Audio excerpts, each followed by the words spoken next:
Hello YouTube, my name is Equagan. You call me EK of course. In today's video, we're gonna go over the under your skin bow. I will be crafting multiple versions of this bow.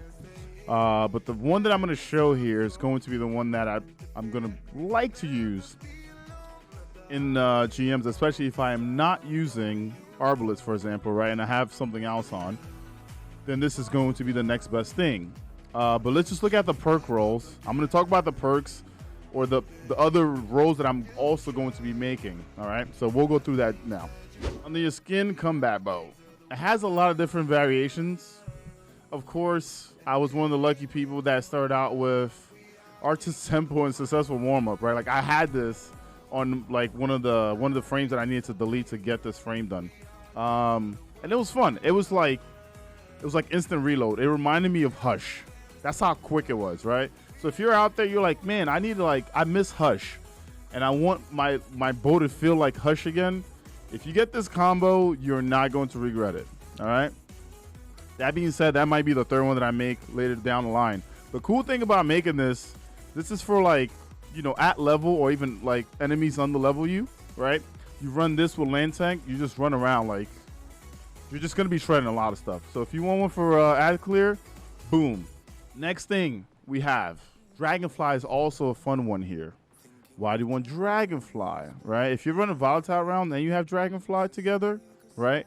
This is great for mob clear. Let's say you run Elemental Well, or you're running like just volatile rounds off of your subclass, right? Put these two together, you can kind of just shred everything down. You can literally go on a strike when it's Void Burn and just like burn everything down. The neat thing about this bow as well is it gives you the option for Explosive Head.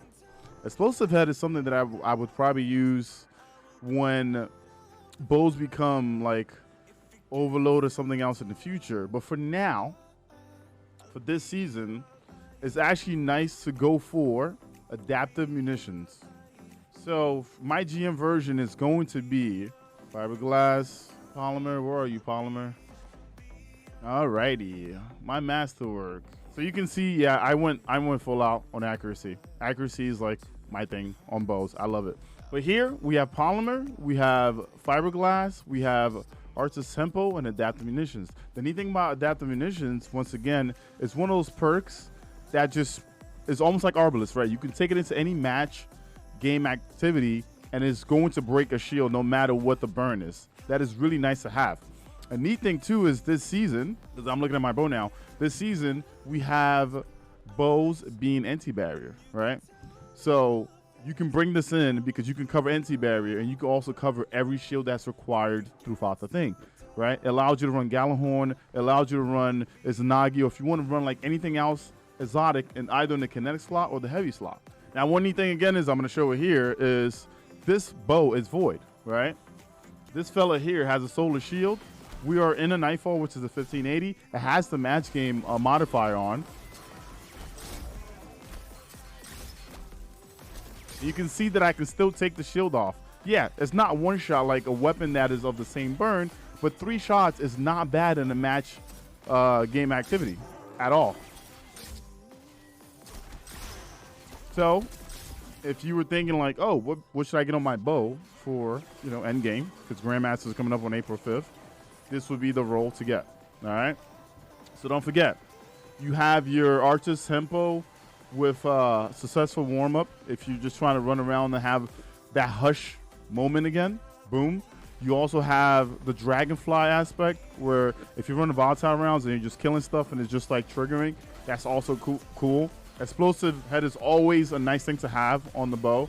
But for GMs, I feel like if I'm going to bring in a bow, I want it to do multiple things. A match game is a modifier that's always in Grandmasters, right? So, you know, Adaptive Munitions is going to be the one for me. All right, that's it. Also, don't forget, we have a second YouTube channel. We're going to be grabbing a lot of, we're going through a lot of clips right now, but it's going to be a lot of clips from the Twitch channel, the live channel. We're going to put those up. Those are like 10 to 15 seconds. So if you want to see stuff that like you miss out on stream, just funny moments, random moments, sus moments, whatever it is, make sure to subscribe to that second channel. I do appreciate you guys being here. If you have any thoughts, like if you feel like there's a bow combo that I'm missing, definitely put it in the comments. And I haven't forgot about Turnabout. I just kind of wish Turnabout was in the first slot because that would have been well paired with Adaptive Munitions. But yeah, that's it. Thank you very much. I see you guys on the next one.